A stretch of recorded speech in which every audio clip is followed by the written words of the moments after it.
talk to me. I open them pages, they talk to me. Come on now, brew walk for me. Urban Gorilla, that sauce on me. How was I pay the cost on me? He the boss man, he got up on that cross for me. He the boss man, he got up on the cross for me. He the boss man, he got up on that cross. Yeah. I open them pages, they talk to me. Come on now, brew walk for me. Urban Gorilla, that sauce on me. How was I pay the cost on me? He the boss man, he got up on that cross for me. No, that is an entire, that's called pseudepigraphal. You know what that means? Fake. Pseudepigraphal means pseudo, means fake. That's a fabrication. Somebody wrote that. The books of Solomon are right here in the Bible. The book of Proverbs, the book of Ecclesiastes, the book of Songs of Solomon, the book of Wisdom of Solomon. Those books are in here. Those are Solomon's actual books, right? But anything else that they're trying to put on Solomon, that's not his. When you read about Lucifer in the Bible, you read about him. Give me Isaiah 14 first, right? We're going to read about Lucifer in the Bible. I'm going to show you about Lucifer. Because Lucifer is not a spiritual entity. Lucifer is a human being. Lucifer is walking around this earth right now. Lucifer's across the street, right? Let me show you. Book of Isaiah chapter 14, verse 12. Read. How art thou fallen from heaven, O Lucifer? That's where they go, how are you falling from heaven? See, Lucifer was in heaven, brother. Watch this. Let me take you through it. Right? I'm going to show you what falling from heaven means. People don't understand the language of the Bible. The falling from heaven is symbolic, right? Have you ever, somebody ever asked you, oh, nigga, you fell off? Somebody asked you that before, or you've heard somebody be asked that, oh, this nigga fell off. He was high. I seen him last 2 months ago, the nigga had a Rover. Nigga was hopping out Balenci's on his feet, designer head to toe. Now I see this nigga in some goddamn Walmart. Across the street. Now he's looking like bro across the street, right? Damn, bro, what happened? You fell off. That's what it means to fall from heaven. I'm proving to you. 3, 2, and 1. Lamentations chapter 2, verse 1. How have the Lord covered the daughter of Zion? Daughter of Zion, the Israelites. He said he covered the daughter of Zion. Read. With the You cloud. ever heard that saying before? Like there's a black cloud over your head? It's just like negativity. He said he covered us with a cloud. He put negativity over us, right? Read. In a cloud, with the cloud in his anger. And cast down from heaven. Cast down from heaven what? Read. Unto the earth. Unto the earth. Read. The beauty of Israel. Cast it down from heaven unto earth. Meaning take it from a high place, an exalted place, and brought us to a low place. You see what I'm saying? That's all that means. Go ahead. Hebraic terminology. Hebraic terminology. Go ahead. It's slang, just like we speak in slang. And the Bible was written by our ancestors. What we just made slang up in the last 100 years in America. People always talk like this. You see what I'm saying? And riddles and knots, right? Read. And remember not his footstool in the day of his anger. Meaning, when we made God mad, when we made him mad, he took us down off our pedestal, aka cast us down from heaven. So when they say, how is thou falling from heaven on Lucifer, it's talking about this people and how they're going to be falling down, like how we fell. Keep reading. Isaiah chapter 14, verse 12. How art thou fallen from heaven, O Lucifer, son of the morning? How art thou cut down to the ground, which didst weaken the nations? He said, which didst weaken the nations. The devil, Satan, will come out and weaken the nations. How are the nations weak? Do you know this United States government can mobilize their military and go into any country they want and can't nobody really do nothing about it? You see them, whatever they want to do, whatever move America want to make, they go make because they weaken the nations. This is Lucifer. They're the elite white people that control everything. That's Lucifer, right? Right? Hold that. Go ahead. Verse 13, for thou hast said in thine heart, I will ascend into heaven. He said in his heart he will ascend into heaven. Here's the question. If Lucifer is in heaven, why he got to ascend to heaven? Right. He was already there. No, he ain't got to ascend to heaven. The white man want to ascend to heaven. You know why he want to ascend to heaven? Look at these goddamn tall ass buildings. Right? And what's the most valuable apartment or office in any one of these buildings? The penthouse. That one at the top. He ascends in heaven. Read. It says, and I will ascend into heaven, I will exalt my throne above the stars of God. He want to exalt himself above. You know what the stars of God is? You are the stars. That's cool, right?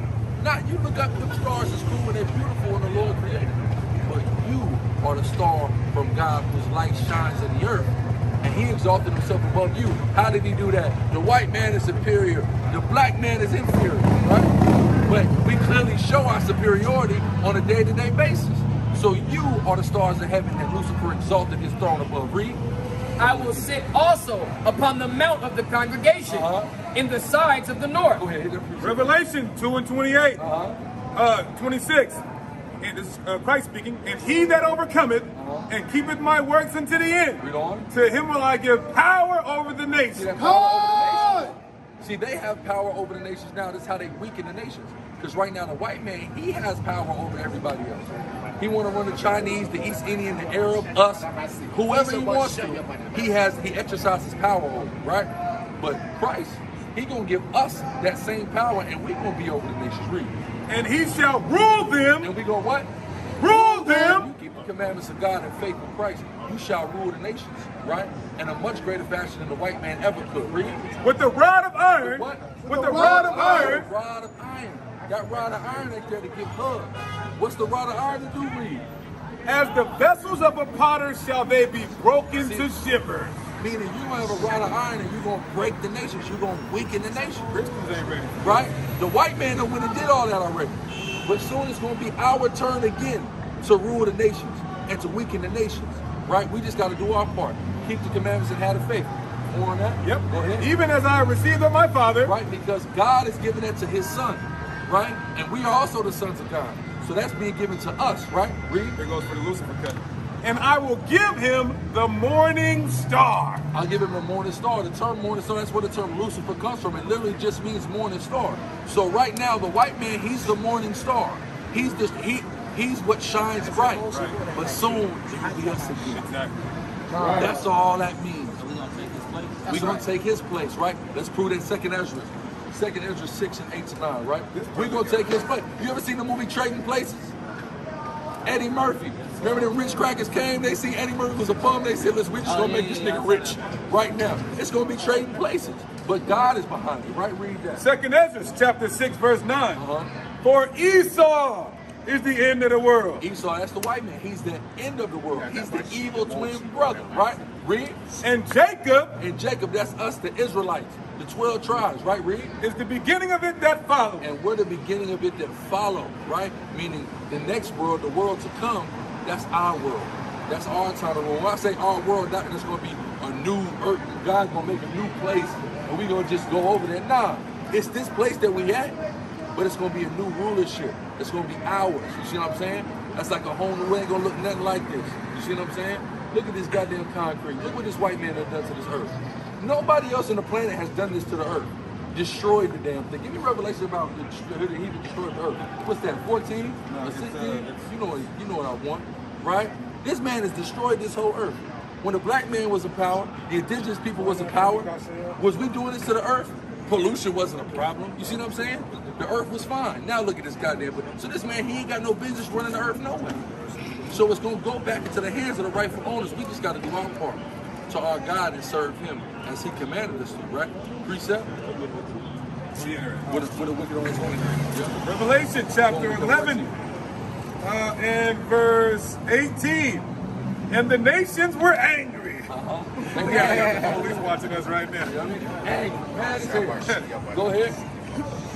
That thy wrath is come, and the time of the dead, that they should be judged, and that thou should give reward unto thy servants, the prophets. Exactly. So when I say we got to serve our God, when we serve him, see, his servants are getting a reward. So if we want the reward, which is that rulership, we got to serve him. You see what I'm saying? Read. And to the saints. And what? And to the saints. What the saints, the term saint means holy. Who is the holy or the set apart people? That's us. Give me Leviticus 20 and 26, right? We're the ones that have been set apart, right, as a people. We're the ones that's separate from everybody else. And when we live separate, we beg the damn white man, please let us come and be with y'all. Now we with the white man. What the hell are we? Right? We used to have a black everything, right? Now what do we have to do? We got to do with the white man overseeing everything. You see what I'm saying? Even in Atlanta, you see the black police driving around, but guess what? They still answer to the white man. You see what I'm saying? Right. Hold on.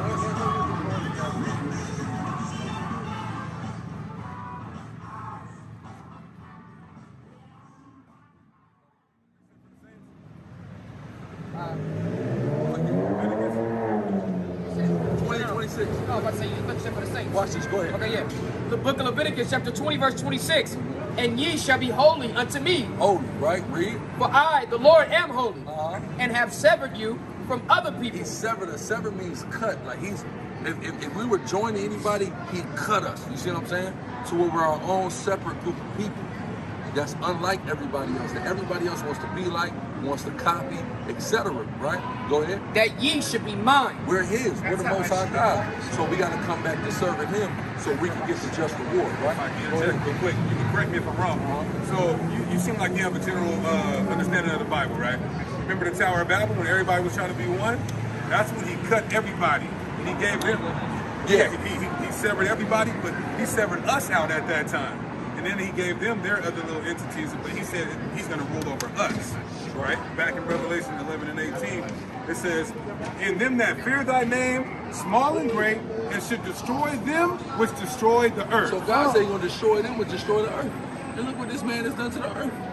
So he's going to be destroyed for what he's done. Not only what he's done to the earth, but mostly what he's going to get destroyed for is what he's done to our people. That's right. The slaughter of tens and hundreds of millions of Black, Hispanic, and Native Indian people. The Most High God, he's not just going to let that go on because they've got away. They think they've gotten away with it to this point. You talk to a white person now, they think they should answer nothing for what the ancestors did. But they're going to answer. Go ahead, King. What about the black people that got brainwashed and they too far gone? They're just not going to try to get that. Well, guess what? Some of our people had to get out the way. That's why I said he's going to reward his service. Those of our people that don't want to serve, it's going to be later for them, right? That's a part of prophecy. The Lord told us it wasn't even going to be the majority of our people, unfortunately. It's only going to be a remnant of our people that's going to do what we're supposed to do, right? And we're going to build our whole nation back up, right? We just trying to be them brothers that are amongst that number that get to be a part of that salvation. So we don't get destroyed with, like you said, the ones that's just too far gone, right? Go ahead. Amos 9 and 10. Yeah. All the sinners of my people shall die by the sword. Shall die by the sword. That's what's going to happen to our people that don't want to serve the Most High. They're going to die by that sword. That's why that judgment is always going down, right? The judgment is always happening. You from Atlanta, right? You from Atlanta? You from Tennessee? How long you been in Atlanta? 12, 13 years. Boom. So, what part of Tennessee? You're from Nashville, right? So whether it's Nashville, whether it's Memphis, whether it's Atlanta, niggas dying every day, right or wrong. And that's the judgment of the Lord. Because it say the sinners of my people shall die by the sword, right? So what we don't understand is all the stuff that we doing out here and the lifestyles we living, we begging God to kill us every day, right? Because one way or another, our head is really up the white man. When you hate your brother, your head is up the white man. The white man taught you to hate your brother. You see what I'm saying? So now I head up the white man. So if you want to be, like you said, niggas so brainwashed and too far gone, that's why the Most High got these niggas getting pecked off left and right.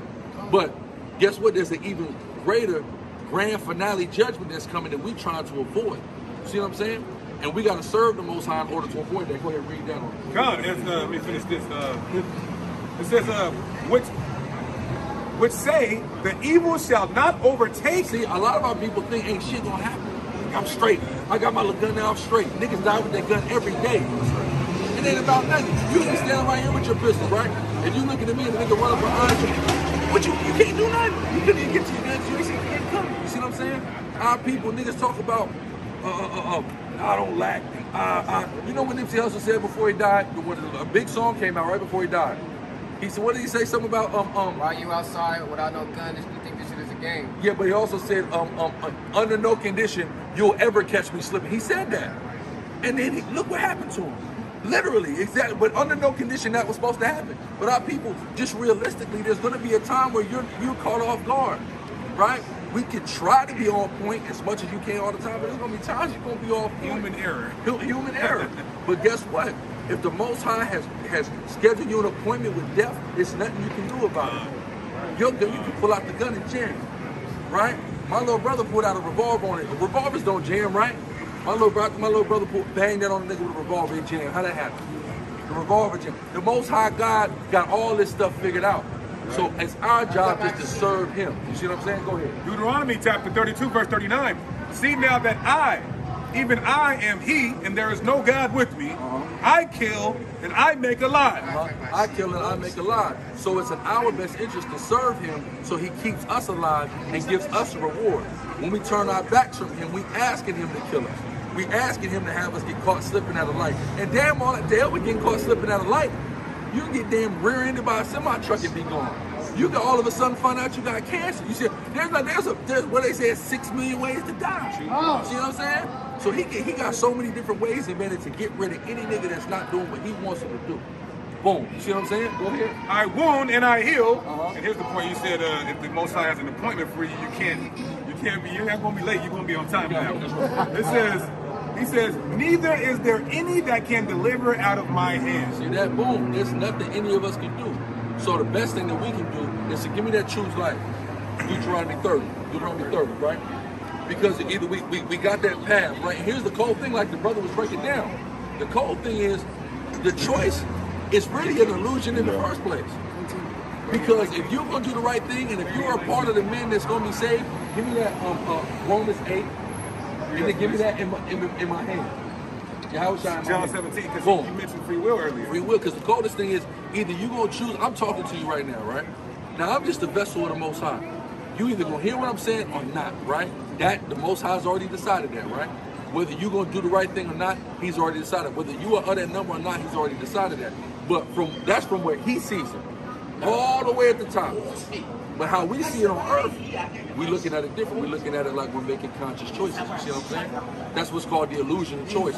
Overall, we're programmed to do what we're going to do anyway. But from where we're sitting, it's a choice.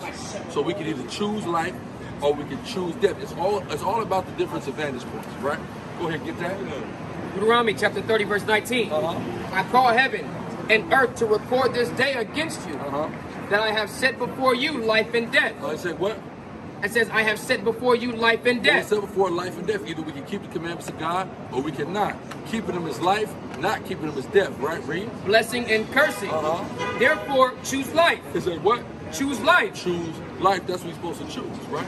We could have been doing anything in the world. Instead, last night, we kept the Lord's Passover. We put the fringes on our clothes, right? We don't wear mixed fabric. We eat the right things according to the dietary law. We love our brothers. We deal with women accordingly, etc. All the things that are commanded in the Bible, right? Read. That both thou and thy seed may live. That's right. If we want us and our kids to live, we should keep the laws, statutes, and commandments. But now watch this. Read that.